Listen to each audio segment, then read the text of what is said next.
Welcome back friends. Premium institute of education के channel पे आपका स्वागत है। हम बात कर रहे हैं फाइनल अकाउंट्स क्लास 11। वैसे तो ये यूजफुल है बहुत सारी और क्लासेस और कोर्सेज के लिए भी, जैसे BCom honours, plain BCom, BBA, CA foundation. मगर जो अभी हम पढ़ रहे हैं वो है ग्रेड 11 के हिसाब से। तो पिछली वीडियो में हमने ट्रेडिंग अकाउंट पढ़ा, बहुत सारी बातें हमने की। कौन कौन सी बातें हमने की?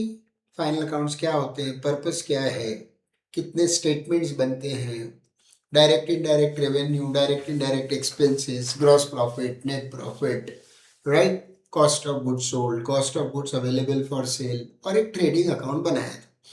अब आपको पता है कि ट्रेडिंग अकाउंट से जुड़कर बनता है पीएनएल अकाउंट। एक ज्वाइनिंग होता है, अलग से नहीं बनता, दोनों स्टेटमेंट बैक टू बैक बनते हैं। पहले ट्रेडिंग बनता है और जहां ट्रेडिंग अकाउंट खत्म होता है वहीं से पीएनएल शुरू हो जाता है। तो जो आपका ट्रेडिंग अकाउंट का रिजल्ट है, जैसे ग्रॉस प्रॉफिट आया, तो उसे हम ट्रेडिंग अकाउंट से पीएनएल अकाउंट में ऑपोजिट साइड पर ट्रांसफर करते हैं, क्योंकि ये प्रॉफिट है, excess of credit over debit है, तो इसका क्रेडिट बैलेंस है। तो ये यहां से यहां पर शिफ्ट होगा by gross profit as per trading account. तो जो 250 रुपए का प्रॉफिट आया है उसे हम यहां पर शिफ्ट कर लेंगे। अब हमें क्या करना है? हमें जीपी से एनपी पे जाना है, हमें ग्रॉस प्रॉफिट से नेट प्रॉफिट पे जाना है। तो हमें क्या करना होगा?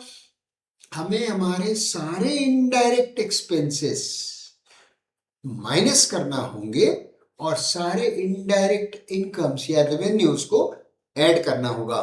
यस दोस्तों, इसका मतलब क्या हुआ? एक फॉर्मूला बनेगा। जो भी ग्रॉस प्रॉफिट आपका ट्रेडिंग अकाउंट से आया है उसमें आप अपने इनडायरेक्ट इनकम्स को ऐड कर लीजिए। इनडायरेक्ट इनकम्स या indirect revenues, profits, gains, incomes, जहां से भी आ रही इनको ऐड कर दीजिए और आपके इनडायरेक्ट एक्सपेंसेस को माइनस कर दीजिए। सर एक बात समझ नहीं आई, इनडायरेक्ट एक्सपेंस इनडायरेक्ट इनकम है क्या? तो शायद हमने पिछले वीडियो में बात की थी, लेकिन हम एक बार इसे दोहरा सकते हैं। सारे एक्सपेंसेस जो परचेज एंड प्रोडक्शन में लगते हैं, गुड्स अक्वायर करने में लगते हैं, बाइंग में लगते हैं, परचेजिंग में लगते हैं, वो सब डायरेक्ट है। Wages, carriage inward, power and fuel, import duty, factory rent, stores consume, dock charges, royalty and other manufacturing expenses. इसकी बात हम पहले कर चुके हैं। तो इनको हम ट्रेडिंग अकाउंट में बुक करते हैं और हमारा ऑब्जेक्टिव होता है ग्रॉस प्रॉफिट निकालना, कॉस्ट ऑफ गुड्स सोल्ड निकालना। वहां पर हमने पढ़ा था नेट सेल्स में से हम सीओजीएस माइनस कर देंगे तो हमें जीपी मिल जाएगा। अब हमारे इनडायरेक्ट एक्सपेंसेस कौन से हैं?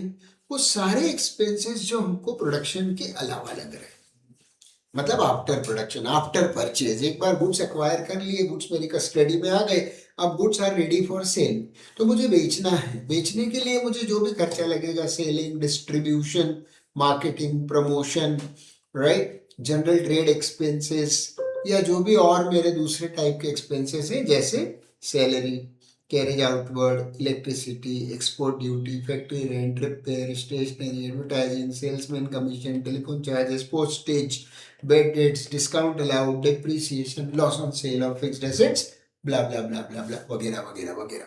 तो एक इनडायरेक्ट एक्सपेंसेस की लिस्ट बहुत बड़ी है, क्योंकि ये एक्सपेंसेस खाली प्रोडक्शन कॉस्ट को कवर नहीं करते हैं, ये प्रोडक्शन के बाद के हैं। प्रोडक्शन तक के तो डायरेक्ट हो गए, बाद के सारे एक्सपेंसेस मेरे इनडायरेक्ट है, और ये सब के सब मैं प्रॉफिट एंड लॉस में डेबिट साइड पे चिपका दूंगा।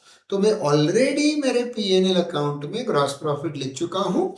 अब मैं सारे इनडायरेक्ट एक्सपेंसेस, चाहे वो ऑपरेटिंग हो या सो सॉरी, या नॉन ऑपरेटिंग हो, सबको मैं यहां पर लिख दूंगा। मैं यहां दोबारा सारे नाम नहीं लिखता, जो भी लिस्ट है वो अपन ने भी डिस्कस की है, उसके हिसाब से मान लो मेरे टोटल 800 रुपए के एक्सपेंसेस हो गए, है ना, सबको मिला लिया मैंने। फिर एक क्वेश्चन करेंगे तो हमें और ज्यादा क्लियर होगा। और इसके बाद हमारी जितनी भी इनडायरेक्ट इनकम्स हैं, सर क्या होती है इनडायरेक्ट इनकम्स, एक बार बताएंगे क्या? हाँ जी, हमने पहले भी बात की थी, जैसे मैं मेडिकल स्टोर चलाता हूँ, मेरा मेन काम है buying and selling of medicine. तो मेडिसिन को बेच के जो मेरा रेवेन्यू आता है वो मेरा डायरेक्ट रेवेन्यू है, sale of goods, sales account. लेकिन अगर मैंने पास की दुकान खरीद के किराए पे लेके रखी है, उसका रेंट आता है तो वो इनडायरेक्ट इनकम है। मैंने स्टॉक मार्केट में इन्वेस्टमेंट करके रखा है, वहां से डिविडेंड आता है तो वो इनडायरेक्ट इनकम है। ऐसी मेरी बहुत सारे रेवेन्यूज इनडायरेक्ट है, जिसकी लिस्ट आप यहाँ देख सकते हो। डायरेक्ट रेवेन्यू में क्या बोला बेटा मैंने आपको? डायरेक्ट रेवेन्यू में बताया sale of goods, sale of scrap and byproduct का सेल। सेल ऑफ गुड्स या गुड्स से रिलेटेड, स्क्रैप मतलब जो हटाला गुड्स बच जाते हैं, जैसे जो प्रोडक्शन इंडस्ट्रीज होती है वो रॉ मटेरियल को जब यूज करके प्रोडक्शन करती हैं तो कुछ ना कुछ उसमें से स्क्रैप निकलता है, वो हमारे लिए एक तरह का डायरेक्ट रेवेन्यू गिना जाता है। कॉस्ट ऑफ प्रोडक्शन से उसको माइनस कर देते हैं। और बाय प्रोडक्ट यानी कोई ऐसा प्रोडक्ट जो मेन प्रोडक्ट के प्रोडक्शन के साथ अपने आप प्रोड्यूस हो गया, तो उसको भी सेल करके हम कुछ कमा लेते हैं। तो किसी भी तरह का गुड्स का सेल हो, स्क्रैप का सेल हो, बाय प्रोडक्ट का सेल हो, इसको हम ट्रेडिंग में लेके जाएंगे। लेकिन लेकिन लेकिन लेकिन हमारा interest received, rent received, dividend received, discount received, gain on sale of asset, commission received, ये सब हमारे मेन बिजनेस से नहीं आ रहे। राइट? देखो यहाँ मैं आपको मैन्युफैक्चरिंग अकाउंट नहीं पढ़ा रहा, मैं यहाँ पर आपको final accounts of manufacturing company नहीं पढ़ा रहा, मैं पढ़ा रहा हूँ final accounts of sold proprietor, जो ट्रेडर है, जो बाइंग एंड सेलिंग का काम करता है। तो उसके जितने भी ऐसे इधर उधर के एडिशनल रेवेन्यूज हैं वो सब यहाँ पर क्रेडिट किए जाएंगे पीएनएल अकाउंट में। तो हमारा जो प्रॉफिट एंड लॉस अकाउंट है उसकी क्रेडिट में हम वो सारे रेवेन्यू डालेंगे। यहाँ पर मैं फिर लिख देता हूँ सी लिस्ट, है ना? तो वो यहाँ पर आ जाएंगे। सपोज वो 200 के, तो अब क्या हो गया भाई साहब, मेरे 250 का ग्रॉस प्रॉफिट और 200 का एडिशनल इनकम, 450 हो गया। और मेरे खर्चे 800 के हो गए। यानी this time debit side is more than credit side, यानी मेरे को लॉस हो रहा है, expenses are more, excess of expenditure. पहले क्या था? Excess of revenue over expenditure था, क्रेडिट का टोटल ज्यादा था, डेबिट का कम था। अब डेबिट का ज्यादा है, क्रेडिट का कम है, तो मेरी कंपनी को, मेरी फर्म को, मेरी एंटरप्राइज को हो रहा है लॉस। तो इसको लिखेंगे बाय नेट लॉस। राइट? अगर क्रेडिट बढ़ा आ जाता तो नेट प्रॉफिट, डेबिट बढ़ा आ गया तो नेट लॉस। अब चाहे नेट प्रॉफिट हो या नेट लॉस हो, जिम्मेदारी तो भैया प्रोडक्ट की है। अगर मलाई तुम खाओगे तो फटे हुए दूध का भी कॉस्ट तुम्ही को बेयर करना है। तुम प्रोप्राइटर हो, ओनर हो, तुम्हारी रिस्क है, लॉस तुमको मुबारक, तेरा तुझको अर्पण, क्या लागे मेरा। तो भाई ये लॉस भी है तेरा, लेके चला जा। 350 रुपए का बैलेंस शीट फिगर आ रहा है, मतलब ये नेट लॉस है। अब हम दोनों तरफ का टोटल इक्वल करके लिख देंगे, क्योंकि आपको पता है हर लेजर में टोटल दोनों साइड पर सेम लिखा जाता है। तो ये जो लॉस आया है ये प्रोप्राइटर के कैपिटल से काट लिया जाएगा। तो ट्रांसफर करेंगे इसको हमारी बैलेंस शीट में, transfer to capital account in balance sheet. तो ये इसके बाद जो बैलेंस शीट बनने वाली है, पता है आपको बैलेंस शीट क्या है? Balance sheet is a statement not an account. Balance sheet में टू बाय नहीं लिखते, बैलेंस शीट में डेबिट क्रेडिट साइड नहीं होता, बैलेंस शीट में होता है इस तरह से लायबिलिटीज एंड एसेट्स।